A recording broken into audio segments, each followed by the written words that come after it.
I do have Restream up because it's Black Friday, Ben. Going to talk a little bit of NFL main slate, talk a little bit about what happened yesterday. This is From A to B, presented to you by Osmo.com. I'm Andrew, and what's up, kid? How you doing?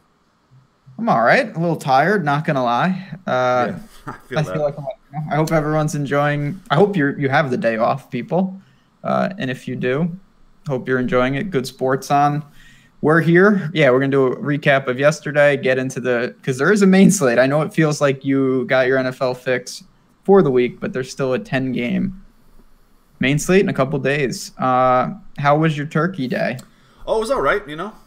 Takes a lot out of you to eat and drink and watch football all day, play games. I didn't even actually watch that much.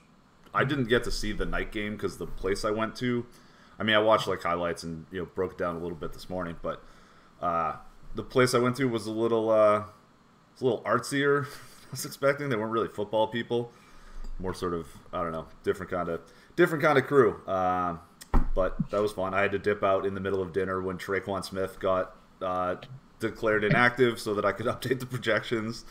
People did not really understand what was going on, but yeah, it was fun. Similar and different. I was at May's side of the family, and Traquan Smith got rolled out, and I was just like, all right, well, we have to go. Like, sorry. We were on our way out, but I rushed out the door to get home.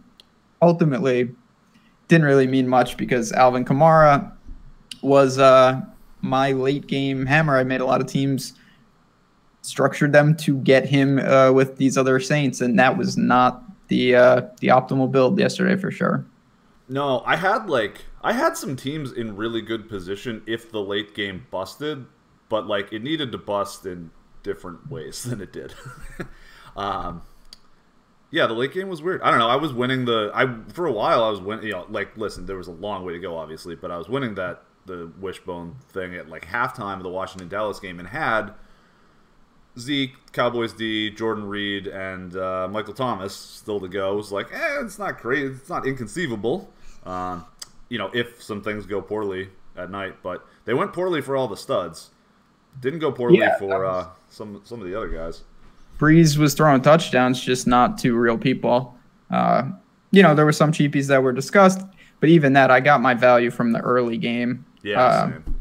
And it, unless I left 10,000 on the table, which I obviously wasn't doing, wasn't going to work the way I built. So yeah, shout out to some people in the chat that were talking about Dan Arnold. Yeah, caught a touchdown. Yep. And he was involved. The Saints right now are they're in quite a groove in the sense they just, it seems like they can almost arbitrarily get who they want involved into the offense. It's pretty crazy. Yeah. The way it was breaking down yesterday as far as the ownership went, I basically just did, because on a 3-game slate, I think it's a little more viable to just go mega stack and play 2-3 guys with the quarterback, run it back with 2 other guys. So I did a lot of that.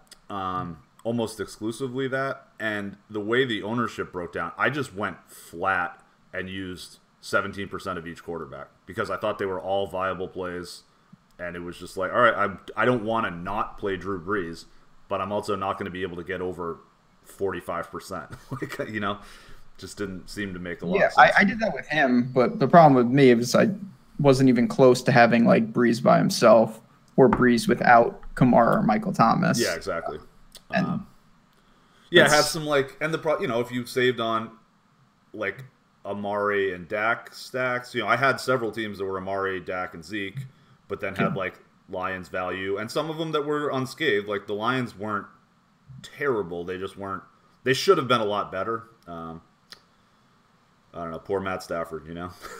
He's awful. That was my biggest mistake. I can't. I have to stop playing him. Yeah. He's just terrible.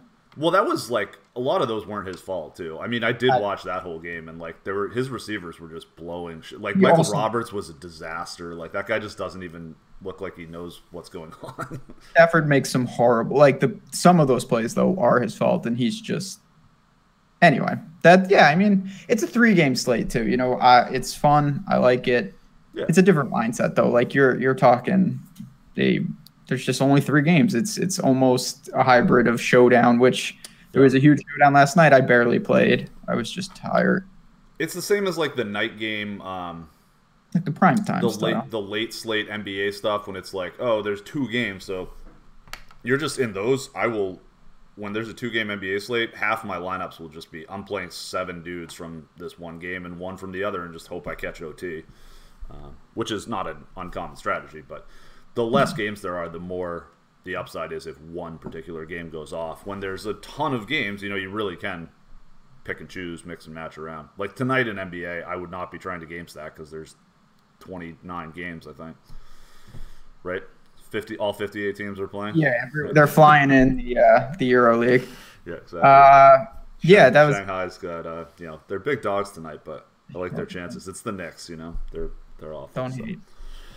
We did have poor Dicey in chat. Yeah, that showdown is tough like that. You can have all the guys and not the right captain, and it'll make not a slight difference, just a world's difference. Even in 3-game slates. Like, I looked at, and I did not have a good showing last week. I was looking at winning lineups in mine. They're 2v2, like everyone. It's not like you're completely off base when there's such a finite amount of reasonable permutations. Like I had plenty of Dak, Amare, without any major, but like one guy, you throw Jordan Howard in there, and you're so toast. So the multiple tackles of Lions at the 2-yard line and then having LeGarrette Blount punch it in was not fun either. It's the same. They got to move the Lions off the first game, please. Like every Thanksgiving this happens, where like I sat down, I was like, you know what, this is going to be and then just 3:30, I'm already just like, well, it's damage control time. It's so frustrating, but all right. Well, we got 10 games. Let's get into this. Some of the major, there's only a couple teams with buys. Like most weeks, some of the big teams not on the slate, but we'll break down what we got here. Yeah, we got the 3 games yesterday, obviously, and then Rams and Chiefs are both on buys. Yep. Minnesota Green Bay was flexed to Sunday night, or maybe that was always whatever. That's the Sunday night game, and then Houston Tennessee is the Monday night game, which that could be a fun showdown. I don't know. Deshaun Watson's fun. It's not going to be fun to play him when he's 70% owned in showdown. Like that's when you want to short him, but we'll get to that later. Yeah, I mean, it's a cool slate in the sense that like the big Saints, Chiefs, and Rams all off the slate, so it's a new tier of kind of that top end guys that they moved up because someone had to replace the usual suspects up there. All right, well, starting off at quarterback, we're going to do this position by position. There's some dudes out there. Projections are headed up with your number 1 value play of Jameis. Lamar Jackson looks really good too.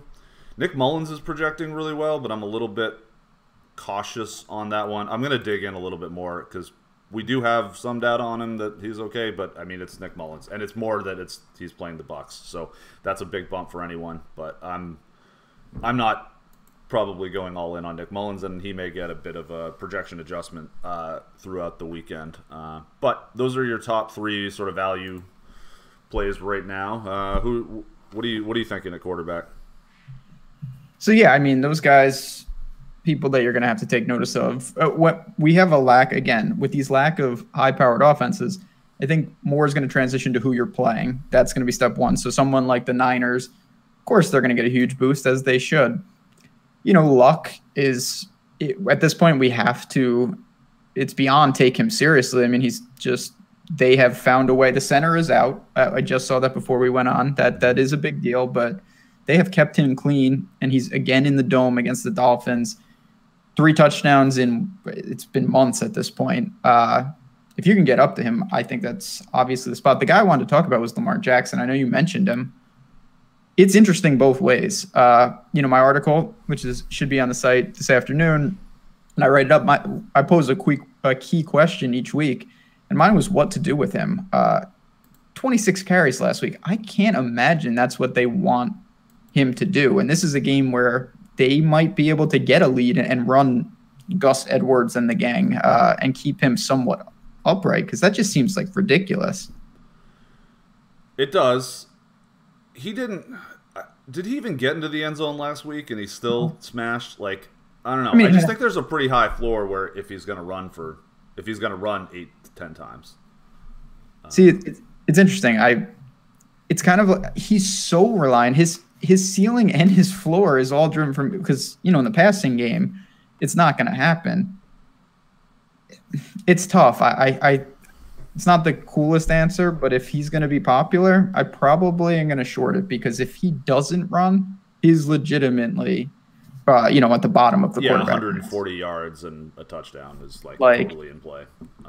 And passing.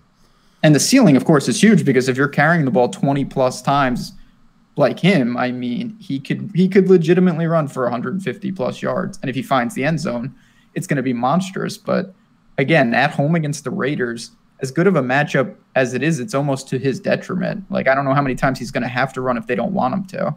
Huh. Interesting. Yeah, I don't know. We'll have to see. I'm cautiously buying right now. I mean, they also have like almost 27-point total, which seems kind of crazy.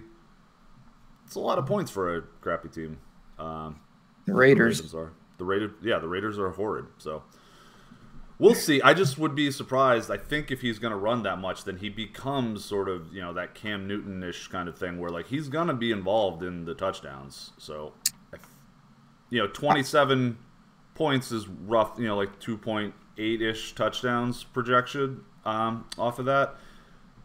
He's got to have a hand in at least one of those, you would think. But we'll see what happens. Yeah, I don't know. I see it slightly differently, only in the sense of like Lamar Jackson. It was 26 carries is just something different. Like Cam runs when he has to. He runs around the goal line. Lamar Jackson, the offense was it was like backyard football, and it was impressive to see. I don't think we've seen this in spurts. I don't think this is sustainable at all. Teams will figure it out, and unless for sure, but I don't think they're gonna. I mean, I don't expect the Oakland Raiders to figure that out in Baltimore this weekend.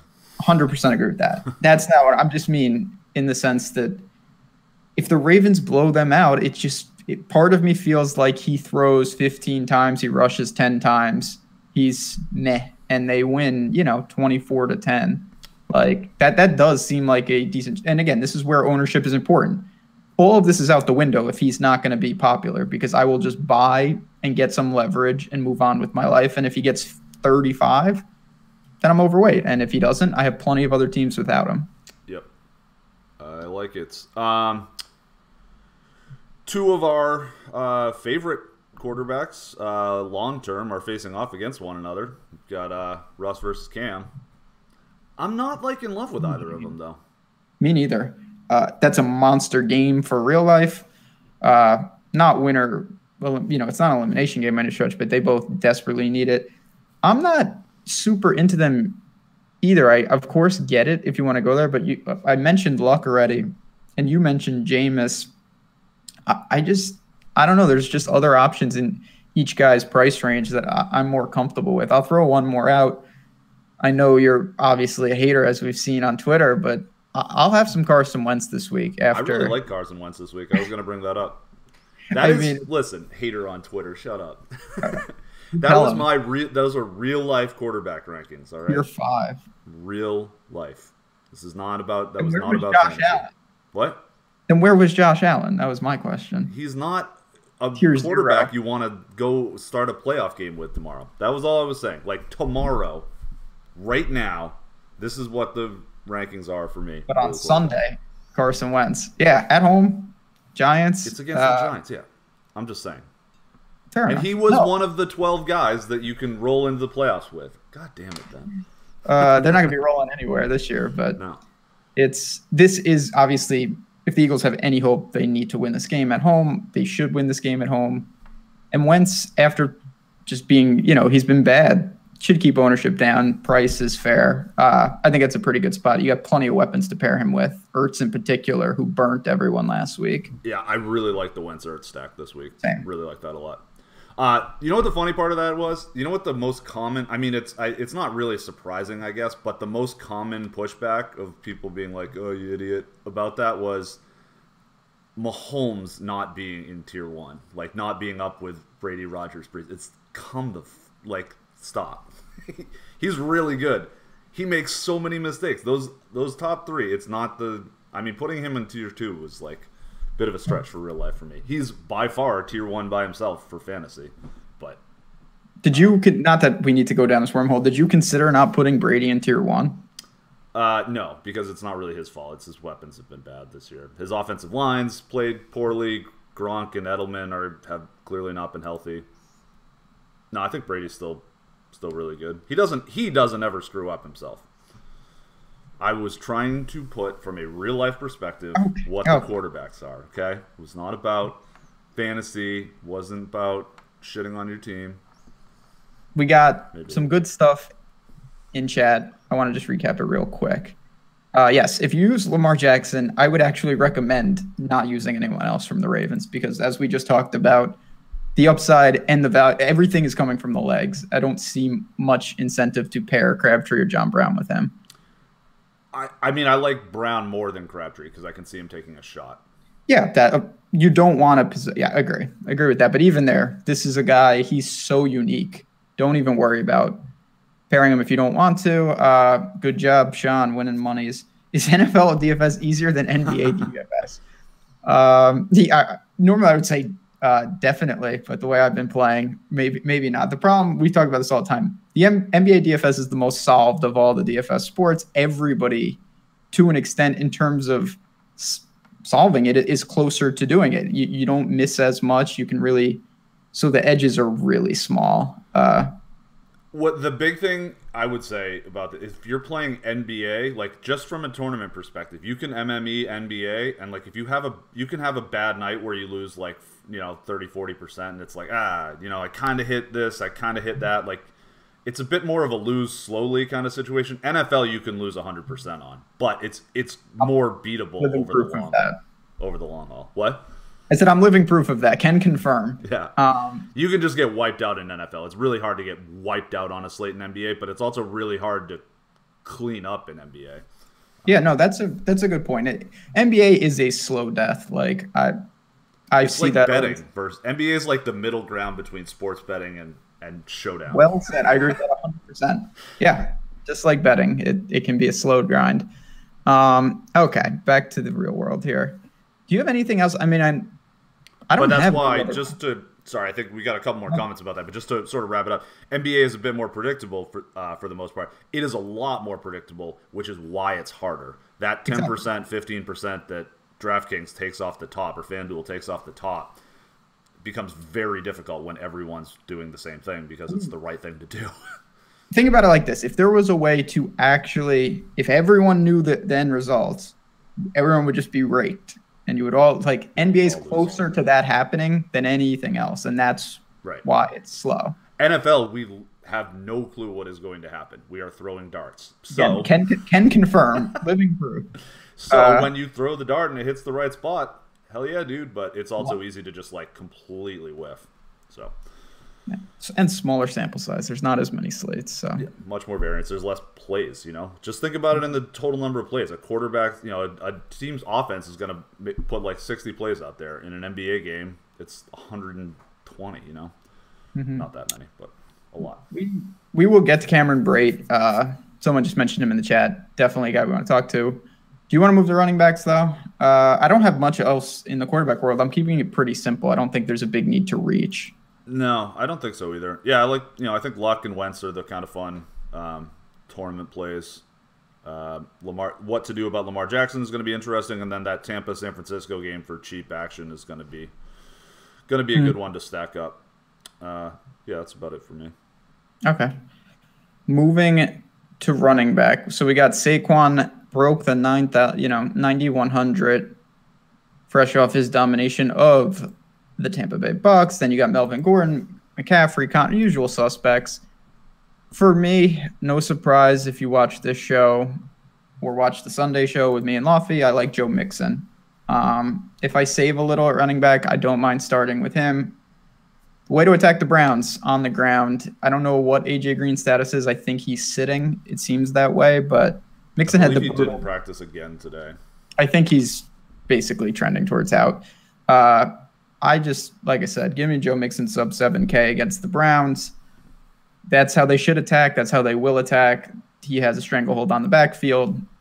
fire him up. I don't see a ton of running backs that jumped out at me, which kind of added to the appeal. Yeah, it's a tougher week for that. Yeah, there's not a lot, to be honest. Yeah. I've got, Jalen Richard is popping in optimals. I think he's totally fine. It's just because he's 4,300 and you'll get 6-8 cheap targets. And he catches most of them, too, because he's 3 feet away from Card. Card's just like, here you go. Yeah, I mean, he gets all his value from, the passing game. Yeah, I think he's a pretty safe 12 points. I don't think you're going to see 22 out of him very often. But, yeah, no huge issue there. David Johnson, projects well. I want to play him. A little scared of it, though. I mean, they have their team total's 15. It's brutal. It's a tough spot. I mean, again, we're going position by position, but I will say, I will have some stuff like many people to say about the Chargers defense this week. They let a game get away. Bosa's back. Bosa's back. That's what I'm talking about. It's not a great spot for David Johnson. Obviously, we're going to be basically talking about this game in every position. Matt Breida, he's off a little healthier. He played last time we saw him we were both on him on that Monday Night Football game, and he was great. Involved a little more in the passing game, which I think you're going to see that with Mostert, obviously gone at this point. Against Tampa's garbage defense, he's going to be popular, but I think that's for good reason. Yeah, I'm a little worried. He doesn't project great. Just that price tag's not anything special, but I'm going to look into that a little bit more. But interesting. I would have thought he would have projected well, to be honest, just because of Tampa's. I mean, we talk every. It's the workload. There's still other mouths back there. Yeah. He was good on Monday night, though. I'm hoping, off a bye week, a little fresher. He's been banged up. That really could help him. Yeah. What about your boy? I don't even know why I'm asking you. I kind of like Nick Chubb. You hate Nick Chubb, so I don't even know why we're. I know. I mean, I think this is a pretty good spot. They've shown that he's going to be the volume's going to be there, regardless, kind of. And Duke Johnson, he takes some, but if he's getting the 20 carries, I like it. Another one where I think people may overvalue him, and 6,300, I still think there's a relatively low floor. That doesn't mean we just saw him explode last time we saw the Browns. So I may have some, but I would be shocked if I have him in cash, and I would think people will use him in cash. Chubb? Yeah, I think so. It's a nightmare out there this week. It's my first sort of run through. It's like, oh, can I play Leonard Fournette in cash? Yeah, I think I can. You could, yeah. I mean, Bills. I don't like to mess around with the Bills' defense, though. They're scrappy little unit. Yeah, on the road in Buffalo is historically not a great place to go run when you're from Florida. Ball. Yeah, but well, from Florida's no big deal, right? Willis McGahee crushing it. Yeah. I don't know. Can't imagine LaShawn McCoy's from Canada, It's just, and I'm not trying to read too much into things, but the Jags, if they had anything left, it was they gave it away last week. They're toast, but my point is not about how good the Jags are, or how I'm saying running back is so thin that I like Leonard Fournette simply they brought him back, and they have 3 real running backs, and he got all the work last week. No, I'm with you. When you're seeing 30 touches like he is at 6, yeah, if they're feeding him, he is in play. I'm not saying he's not, but it's just a situation where I wouldn't be stunned to see the Jags be just bad. I mean, they've been bad, but really bad up there. And him maybe for that volume, which seems borderline ridiculous, to go down a little. 2 weeks in a row, man. I know. He had 5 targets and 24 carries his first game back, and last week he had 28 carries and 2 targets.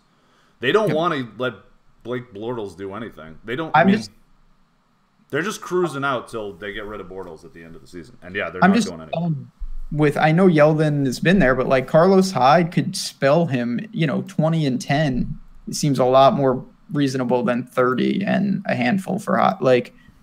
I'm a little stunned about that. We'll see. I'm not ruling him out by any stretch. I definitely prefer Mixon. There's no doubt about it, but it's going to be wide open at running back this week. There is not a lot, unlike last week where it was okay, Saquon and Zeke are two of the best spots we've seen of the year? Do you pick them both? Who you basically are going to have one in every lineup? I don't see that at all this week. Yep. I could sort of see, and this is a guy, I don't think I've ever played him, but I mean, this is, again, how rough we're getting. Marlon Mack, like, getting work. Miami's bad defense. Indy, in the dome. It's 5,500. Yeah, I mean, the Colts are a team I'm definitely going to target. Mac, you know, they have Hines. They just have a lot of mouths, not just in the backfield, just all over the field. So Philip Lindsay is right there, and not opposed to him. I really am. Denver's one of the teams that I think there's still a lot of unknown, and we're late in the year still of like how that. I know they're not a good offense, but somebody is going to take some, like, the production is still kind of in flux week to week. Yeah. Well, Case Keenum's a pretty classic hit or miss. You know, like when he's good, he's actually really good sometimes, but he's really bad sometimes too. Which makes me like James Conner a little bit. You love James Conner, and for good reason. I mean, I loved Le'Veon Bell, right? James Conner's just about as good as Le'Veon Bell, and he's significantly cheaper. And it's the same role. It's the same offense. I've played a ton of James Conner all year. It's been awesome. That's the weird thing about me. Like I was jamming Le'Veon Bell when he was slow last year. Like when he was like 10, he was like 10 grand. I know. I was jamming him in, and I rarely. You can't get into James Conner at 7,800 or whatever. No, I've been underweight on him almost every week. Well, you shouldn't be this week. Denver's a very tough place to go play, but we've seen. Remember, we saw a couple weeks where they just got run all over. And the reason they got run all over is because even though their defensive line is good, like Miller and Chubb are studs, they're very good pass rushers, they're not the hugest dudes in the world. And Denver doesn't have a massive offensive line. And they got mauled a little bit by these bigger offensive lines. You know who's the biggest offensive line in football? Pittsburgh Steelers. So I think they're going to be able to run the ball. Denver's not a particularly great team, so I don't know. I'm not... Probably not cash, probably not all in, but will be one of my larger tournament overweights, I think, James Conner. Okay. Any other cheapies before? We got to monitor the Alex Collins situation. Whoever, if someone is out, that'll make it easier. But even if they are, we've seen the story before. Like, it is not beyond the Ravens at all to have Collins ruled out and Gus Edwards rush 3 times and Buck Allen come back from the, like, they use a lot of guys at a lot of different times. It's funny. Like Buck Allen early on in the year, they were using him primarily as the goal line back, and his whole thing was he was a pass catcher, third down guy. You know, I don't know. It's just a tough spot to peg that production, so be careful with them. Yeah. Last cheapie that sort of caught my eye. I'm going to pass this to you. It's more your account, but Elijah McGuire. Yeah, I'm bullish on him in life for sure. The one thing, it's hard to exactly get, and this is not necessarily a bad thing, it's just hard to get a true read because the last time we saw him was against the Bills, and that game was so out of control in terms of beatdown. And Cannon got in the mix. I did not think that would happen at all. Like, I thought it would be Crowell and then McGuire. I don't know if that happened because it was so bad or it's a borderline 3-headed situation. He's still only 3,600, and he's not driven by volume in the sense that he's really explosive. So if you build very aggressively, I don't mind taking a guy like that who catches passes, and that just raises the floor immediately. Mm-hmm. Warner Brothers says, Denver a tough place to play. They suck ass. I'm a Broncos fan, and I know. Yeah, no, they're not very good, but their defense is fine. They historically, it's a tough place to play. The altitude's different. They have had one of the largest home field advantages in the sport. It's usually bigger earlier in the year. And then Roethlisberger is also historically not very good on the road. So I think it's not a great matchup for the Steelers on the whole. So I think people will be thinking that way, which makes me really like James Conner. Yeah, I mean, I've jumped on Denver's defense at home here and there, and they're just certain things, like they can't stop the run right now, and that is a problem. But we'll see. Steelers are getting it together. West guy, it was just mentioned in chat, and it's worth a name. Peyton Barber, who's like one of the worst real life players I've seen in a long time. He played well, though, I must say. last week, and he's still only 3,900. I'm somewhat skeptical, to be honest. I think Ronald Jones is coming back, and it's still Peyton Barber. He had the sieve that is the Giants. Not that the Niners are a juggernaut, but I don't know. Do you have thoughts there? No, I don't really.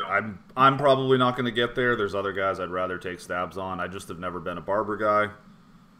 I don't know. I've never it's not even Barber. It's Tampa Bay running backs. When was the last time they had one that really did? It was that one Doug Martin season like 5 years ago, right? That was the last time Tampa Bay had a productive running back. It hasn't been good. Cadillac Williams back in the day. Yeah, I mean, he was very good last week, but he's been getting, and you can use this either way. He's been getting decent workloads for a while now. It's not like he exploded out of nowhere. Like he had double-digit carries. He's got a string of them, and he hasn't done anything with them. He found the end zone. He found the 100-yard mark. So if you think he continues at home, I see it. I'm not opposed to it, but again, I think that's a guy you see in cash, and I'm going to not try to go there in cash if I don't have to. Yep. Phonics want to know, let's rank these guys, but out of Connor, CMC, and Chubb, who you got? Go for it. Interesting. I'm going to go Christian McCaffrey first, Connor second, Chubb third. Distant third for me. Yeah, same, but the difference in salary with Chubb is meaningful, and the difference in ownership, I think, on Connor will be meaningful. We'll see. I really like Connor in tournaments. In a cash setting, I would certainly play McCaffrey first. His just contextual factors are a little bit better. There's a scary floor potentially with the Steelers, but I really like the upside. So we shall see. Yeah, and last thing on Barber, he has a stranglehold on that backfield, but if Ronald Jones comes back with the way Tampa is, like, I don't think it's beyond the realm that he takes just a sliver. And if Peyton Barber, who's not a big pass catcher, you really are. There's situations where that blows up. I'm not discouraging. I'm kind of indifferent to the play itself, but he's not he's got to have the volume regardless. I don't think that's the case in Tampa, where a lot of things can happen with that offense now that Jameis has taken over. Who the hell knows what they do? It's a lot of words on Peyton Barber, man. I know. I mean, he is an important piece to the slate, though. I'm glad Chat brought him up because. Oh, and Melvin Gordon is the premier play if you can come up with the money for it. We didn't even bring him up, so we would be remiss to do so. Him and Saquon, of course. If you want to play them and you have the money, fire them up. Yep. I'm not sure Melvin Gordon's going to end up. I don't know. We'll see what happens. I would love to be able to pay out for Melvin Gordon in cash, but I'm not sure I get there. I think there's other ways. It's not like it's just a very sort of balanced week, I think. There's not a lot of monster studs to pay up for, but like there's not a lot of real cheap value right now either. But Melvin Gordon is certainly someone, should a $3,800 wide receiver pop is someone that I really want to play. Melvin Gordon's definitely someone I will start to spend up for. Yep, no doubt. Coffee time. All right, let's go to wide receivers. You got anyone? Or just playing none? Just going to omit the whole position. Big Kenny Golladay fan. Yeah, who do we mention now that Julio, all my favorite wide receivers already played and most of them didn't do well? Keenan Allen. Yeah, Keenan Allen. I've been buying on Keenan Allen for weeks now. He's just quietly, or maybe it's not so quiet, but he's just playing well. Yep. I know he's probably going to draw some Patrick Peterson. That doesn't, I'm not overly Not a ton, though. Peterson doesn't really go into the slot. And that's what I'm saying. He plays out of the slot. Yeah, and Keenan Allen is great. The Chargers have weapons, of course, but his price is not where I think it should be, and maybe will be if he keeps this up. My worry would be that they just truck him. And I think that's possible. Rivers has not been throwing as much as he has in years past. Well, Phil Rivers is the perfect example to use when we talk about all the time. Like, he's better when it's going poor. Like, when those games are close or he throws for 500 yards, it seems like. And then when they're winning, he's, 16 for 22, 240, and a touchdown or two. It's not exactly what you want. Larry Fitz is mildly interesting in that game. Just the price stays around $5K. Not a great matchup for him, but whatever. They're going to have to throw. They're probably going to get killed. So if I save a little at running back, I'm hoping to obviously spend that somewhere, and it might be wide receiver, not where I'm just like jamming, even though obviously AB, Evan, these guys, I don't think we need to talk about them much because they're all very, very good if you have the money. But the next tier for me, I like a lot. When we mentioned Keenan Allen, T.Y. Hilton, again, he's going to get a popularity boost. I was on him heavy last week. He was great. Colts are on fire right now. Like him, and I like Josh Gordon, who's getting the targets. I know Gronk is coming back, but I don't really worry about that too much with a guy like that. He's going to be involved in the offense, and it's more about can he connect with Brady on a deep shot, yes or no. Yeah, that's true. Manny Sanders at 5,500 right there. That's a nice price tag for him. He made the article this week. Couple other sort of mid-tier values. Oh, Jarvis Landry's cheap enough that he's been sneakily popular a few times this year. I've never really played much of him. He's just like not a guy, he doesn't really make explosive plays, but he looks good sometimes. I don't know. I think people are sour on him. I heard watched a little people complaining in the chat that he's been bad to them this year because he has. Yeah. I mean, he's been the guy notoriously where it's like you can legitimately peg him for 10 catches and in cash, it's great. Like he's just been a horrible version of that where he's just getting like 10 points. And that's just not – the price is dropping, but not that like that, of course. There was I forget who did it, but there was some tweet when he got traded that was about, always been a big Jarvis Landry fan. If you need 4 yards, he'll get you 7. If you need 11 yards, he'll get you 7. That's what he does, man. Like, he is old reliable. Anyway, but there's so many other guys that I just rattled off in his exact range. I would honestly rather even take a stab with Tyler Boyd, Tyler Boyd's cheap enough now that I think he's like when he was 7,500, it was a little rough, and he is struggling a bit as the number one guy. Like when he's getting more attention, it really helps to have a Hall of Famer that teams are double teaming across from you. Not bad. I prefer Mixon for the Bengals, of course, but Hilton again in the dome, Josh Gordon. Those are. I'm going to mix and match a lot of mid-range. Hopefully I have enough salary to go get a Mike Evans or an AB depending on a game stack or something. But there's a lot of guys in that range. And then scrolling down, you mentioned him already, but yeah, Manny Sanders, he made my article, which is on the site. Broncos production, I think, is up for grabs. DT certainly gone now for a couple weeks. Manny Sanders should be the kind of guy you want against the Steelers. I think someone like Sutton is maybe a little limited with just the way they play. You can elaborate on just kind of how they do that defense. Yeah, it's a lot of wacky sort of zone stuff, and those are harder to be super deep. Those are easier to sort of pick apart, which doesn't bode well for Case Keenum. That's true. I don't disagree with that. But you would think that this does have a feel where it's a game, hopefully, where Manny Sanders is living in the Jarvis Landry good bucket, where he's getting a lot of 10, 12-yard catch, not Cortland Sutton, who's, he's looking for 3 for 110. That's harder to do in a week like this. Yeah, I'm with you there. On the other side of the ball there, you mentioned AB. I do prefer him to Juju this week. I've generally been pretty heavily investing in Juju because he's been quite a bit cheaper. This is like Juju will get more Chris Harris than Antonio Brown will, and that's still a truly scary guy.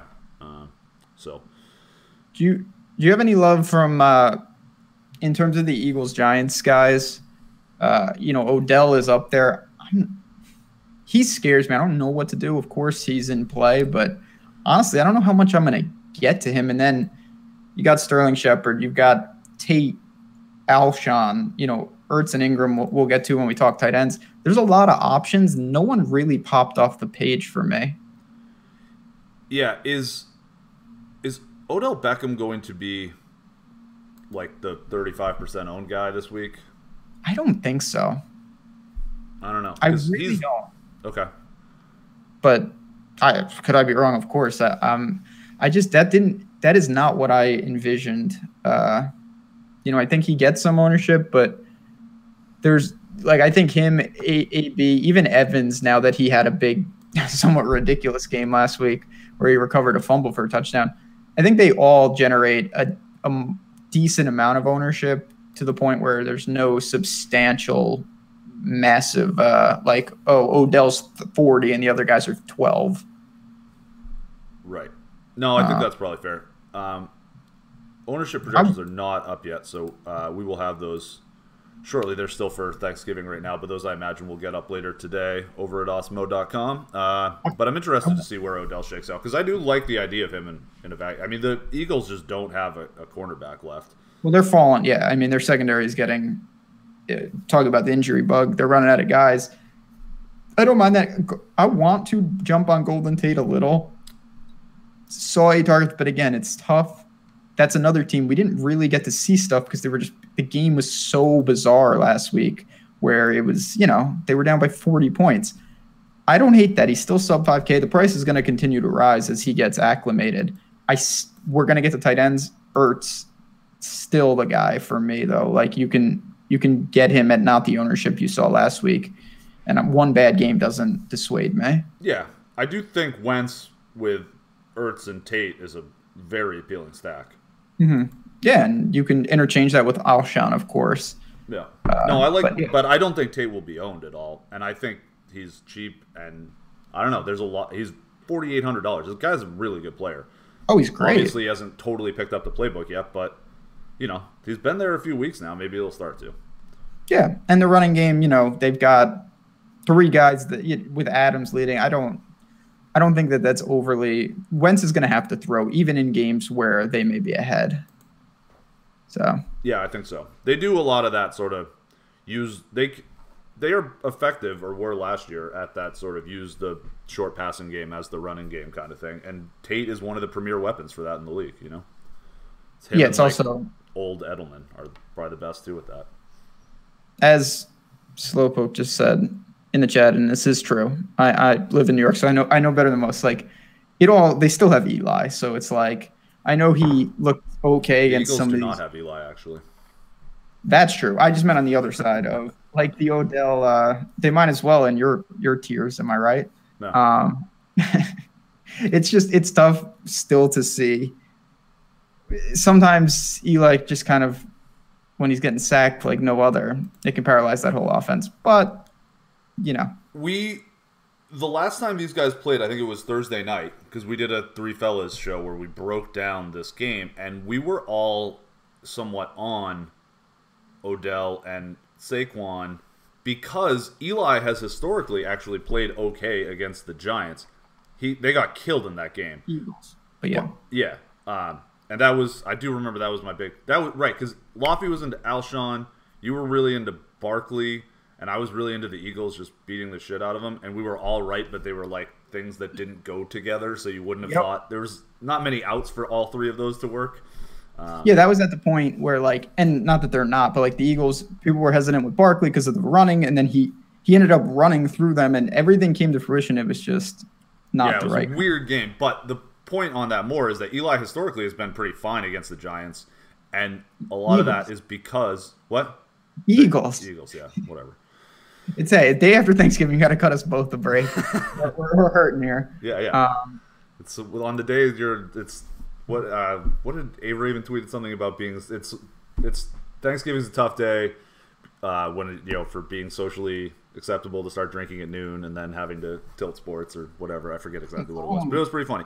Yeah, so Eli historically fine against the Eagles, and a lot of that is because he makes short throws, gets rid of the ball quickly. So the Eagles' best weapon, which is their pass rush and their defensive line in general, is mitigated a little bit. That didn't work out last time, but we'll see. I think he has a chance to put up some numbers. Odell does not need to catch the ball 40 yards downfield. Saquon Barkley does not need to catch the ball 40 yards downfield. They can do a lot of work from 6 yards away. So, true story. All right, before we get to tight end, do you have any? I don't have much working down, but in terms of real cheapies, it's not great. Nope. I've got one guy. Is it Evan Engram? No, that he's in the tight end bucket. It's Kenny Stills, who. Oh, you're still talking wide receiver. Sorry. Yeah, I was just saying for cheap wide receiver, he's a guy. We'll see how the injuries shake out with Parker, with Drake. He's got home run upside. He's sub 4K. He's not going to be owned, and it's a game where I expect him to be trailing in a dome. Those are all things that get me to him. Having said that, I might have 8%. Like, I'm not looking to really make an aggressive Kenny Stills stand. All right. I think DJ Moore is a very quality fade this week. Okay. No, I see that. Obviously, he's coming off the huge. I got more of him than I even thought I would last week. I was really happy with it, obviously. Mm-hmm. And yeah, he's going to be a guy that we've already seen this in a vacuum. It's a lot of variance. It's going to be some highs and some lows. So if ownership is there, I'll probably win. I think he'll be pretty popular this week at 4,600 at home. People don't think Seattle's good, which they, obviously they're not as good as they were in the past, but they're still like competent. So we'll see. Cam can have some really bad games too. So I just think that if DJ Moore is he might be a 20%er at 4,600, and I think it's probably a pretty solid place to go under. Do you have any interest in Tampa Bay wide receiver 3 roulette with Humphreys and Godwin? They're both 4K. I don't know. If I was playing 150, maybe I would sprinkle both. Humphreys has been, every time I play that guy, it works out, but it's hard to trust any of them. Yeah, the Niners are just horrible, so it's more that than anything else, obviously. All right, we didn't mention Shady. I will say real quick, we're not going back to running backs. I think that's fine at 4-2 if you want to play him. Yeah, it's so cheap. All right, tight end. Josh Allen coming back does bring the ceiling on the Buffalo offense up quite a bit. Of course. How could it not? He's probably bad, but we don't know if he's bad yet. The rest of them, we know they're bad. Yeah, clever. Just everyone remember that I was first on Josh Allen. And when he busts out of the league, forget that I was first on Josh Allen, but that's neither here nor there. All right, tight ends. While we're doing that, before we do that, if you could, A, thanks for joining us, and B, if you could just click the like button, it makes a huge difference to us. We really do appreciate it, and it only takes a second. But what do you got for tight end? Do you have? I mean, Ertz is up top. We know about him. Who else? Kittle is up top too, and he's actually projecting even better. Part of that is going to be I'm going to have to go through this Nick Mullins thing. I think he may have an artificially high yards per attempt going on, and that might be messing with George Kittle here. But I do like Kittle quite a bit. It's Tampa Bay's so bad that even if Nick Mullins is bad, I'm sure he's going to be able to make some plays. Kittle's a very good player, considerably more athletic than Zach Ertz, so the chance of him doing something on his own is quite a bit higher. But I like Ertz a little bit better, even though Kittle's projecting higher right now. But I will probably have a fair amount of both because I would like to spend up at tight end. It's really bad when you get down low. Do you want to play CJ Uzomah or Jeff Hireman? Like, not really. Hireman's all right, but yeah, I agree with you. I think this is a week we're going to see a lot of people spend up at tight end, and this is your account. Don't do this. Yeah, I know. $5,100, man. 51 with a Q tag right now. He's going to play. He is going to be, I would say, significantly less owned than Kittle and Ertz. It's hard not to look to that, not just automatically, but as a potential pivot, or even being unique and taking one of those other tight ends and actually pairing two of the expensive tight ends this week. Yeah, I think that is totally in play. No problem there. David Njoku's come quite a bit back down in price. He's come quite a bit back down in targets too. It's all come down to earth in all facets. So, it's not like he's still the red zone athletic guy that you want. So I don't mind it. I will say Cameron Brate is going to be popular. Yeah, and that's an easy fade. What? Really? Yeah. It's Cameron Brate. That guy's terrible. Stop it. Let's get some help. I don't know, man. Talk to me about that. You don't like him with O.J. Howard gone? No, he's never been better when O.J. Howard's been out.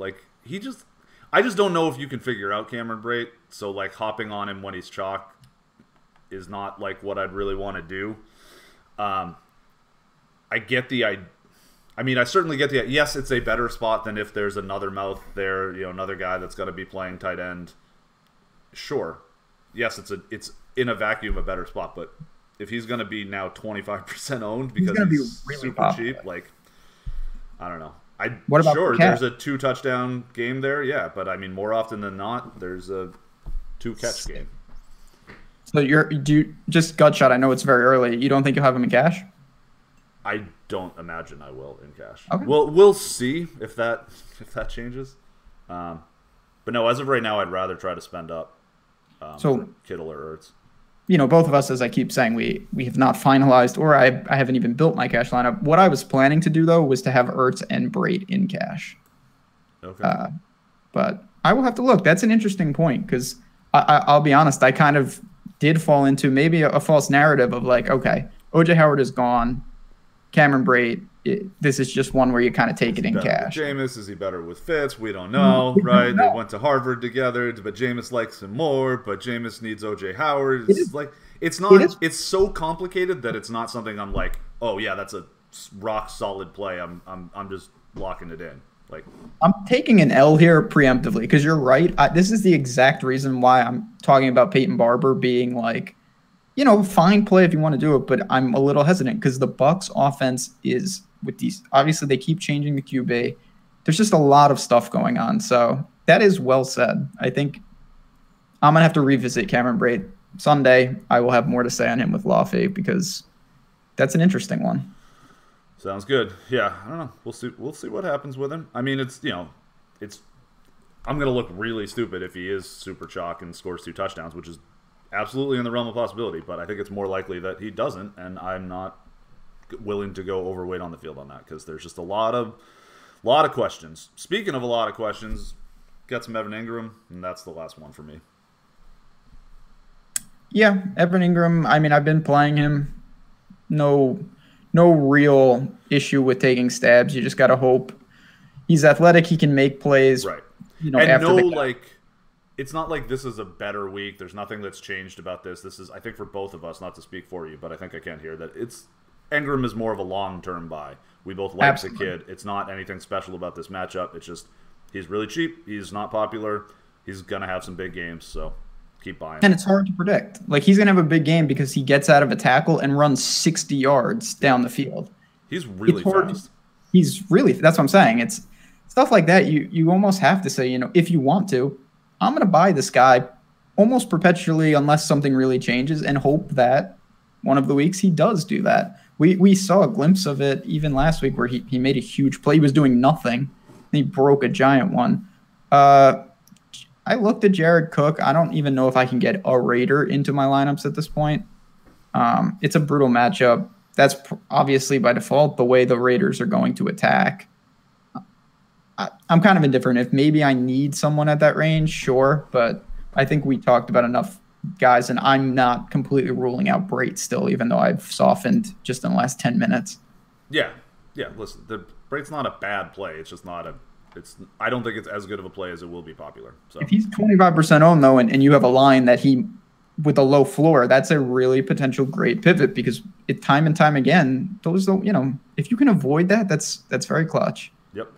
Now, your slate could be over at 105, but that's neither here nor there. No, it's not. Where would it be? It's neither. It's neither. That's right. All right. Defenses you like? Yeah, the Chargers, like normal people. Exactly. Because they're going to destroy the Cardinals. If they don't dismantle the Cardinals, I would be stunned. Yep. But I was stunned they lost last week. Got to play the Chargers. Love the Jaguars. Still very talented defense against They got the price bump. Yeah. Holy smoke. Against a really bad offensive line. Who knows what's going to happen with Josh Allen. But I don't think they'll be – I think that price and people just being like, no, the Jaguars suck now, I think it'll keep people off of them. And listen, it's when you get a guy like Josh Allen, it's not even necessarily the defense against him. Just because I'm not trying to trash on him, but I'm saying it could go so bad. I could see the smirks coming before you disparage him. And lots of ball hawks on the Jags, so that's very helpful. I've said this time and time again with Josh Allen, and I can more than most. I've watched a lot of Wyoming football, a lot, so which is, it's true. And he had to do it there. He puts on, for better or worse, he's a lot of Mahomes in the sense of he makes crazy plays, and some of them are crazy good. More often, especially early in the NFL, they're going to be crazy bad plays. So I totally get where you're coming from there. I was on the Jaguars defense last week. That was one of the better things I did on the defensive side. Yeah, I put some of that too. I'll go right to the other side of that game, though, in terms of a cheapie. 2,700 Bills, I have no problem with that. Bortles up in the cold. They're a good unit. I don't know where the Jags are exactly at, so I'm not just ruling that out either. I think I prefer the Eagles if dipping that far down, but yeah, Buffalo's interesting. Fair enough. And then other than Chargers. that, I think we're both on like in cash. Just yes, get to the Chargers and worry about let other people differentiate if they want to there. Yeah, it's nothing too crazy. And in tournaments with defense, you can, like many people, you can build and then see where you're at and find one. It's not a big deal. Pittsburgh's an interesting defense because of their sort of they play pretty aggressively. And Case Keenum, when you get bad Case Keenum, he can do a lot of bad things, which are good things for your defense if you were playing them. You know what I mean? God. Broncos 2,300. I could accidentally fall into a sliver of that. Even though I'm high on the Steelers. Yeah, you can play both sides. I know. I've been playing the Broncos in these spots and it hasn't been working. Not gonna really look to do that too much. Like it. All right, you got any words about the college football slate? Is it all going today, or is there a big one tomorrow too? Yeah, there's good football today. Good football tomorrow. I don't honestly have too much to say about the slate. If you're playing today, enjoy it. It's going on as we speak. Let me just open it up and quick. I looked at it before. Michigan, Ohio State. That's a big game. People like that game. Yeah, it's an awesome, day for football. It's all big rivalries. Georgia Tech, Georgia, Michigan, Florida State. A lot of those. Whoa, Washington versus Washington, Texas versus Texas. Wow, this is all intra-state battles, man.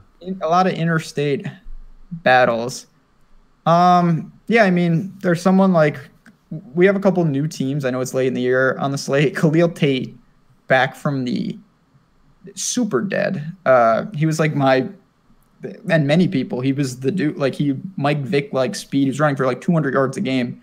And he's done absolutely nothing on the ground this year. I don't understand what Kevin Sumlin did, but he is playing really well again. Now he's at home against Arizona State. That is a game you want to target. You could target both sides of that game. Arizona State's got N'Keal Harry, who is going to be certainly playing on Sundays. Big, good wide receiver. And then just looking up and down the slate, Maryland, Penn State's not terrible to target. Check the weather on those Big Ten games.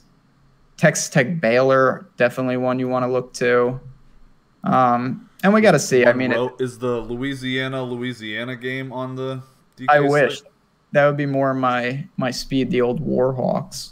Those defenses are bad. Probably bad, yeah. Sunbelt football, not good. At this time of the year, check injuries. There's a lot going on with these teams. It's the end of the year. And what else do we got? Let's take one quick look. Yeah, you could look to someone like Denzel Mims on Baylor, Jalen Hurd, other side of that game. Both those teams are going to get up and down. The interesting game, and I know I'm jumping around, and basically what I say every week is find me in Slack if you're playing. Like, if you want to talk between 11 and 12, I'm in there. Fantasy Golf Man, who plays college football, is in there. Tim dropping knowledge. We have smart subs. They help me just as much as I help them. They're always posting pertinent stuff. The Georgia Tech Georgia game, I think, is the most interesting one on the slate. Not from a good or bad standpoint. It's just when you bring in the triple option, it's just different.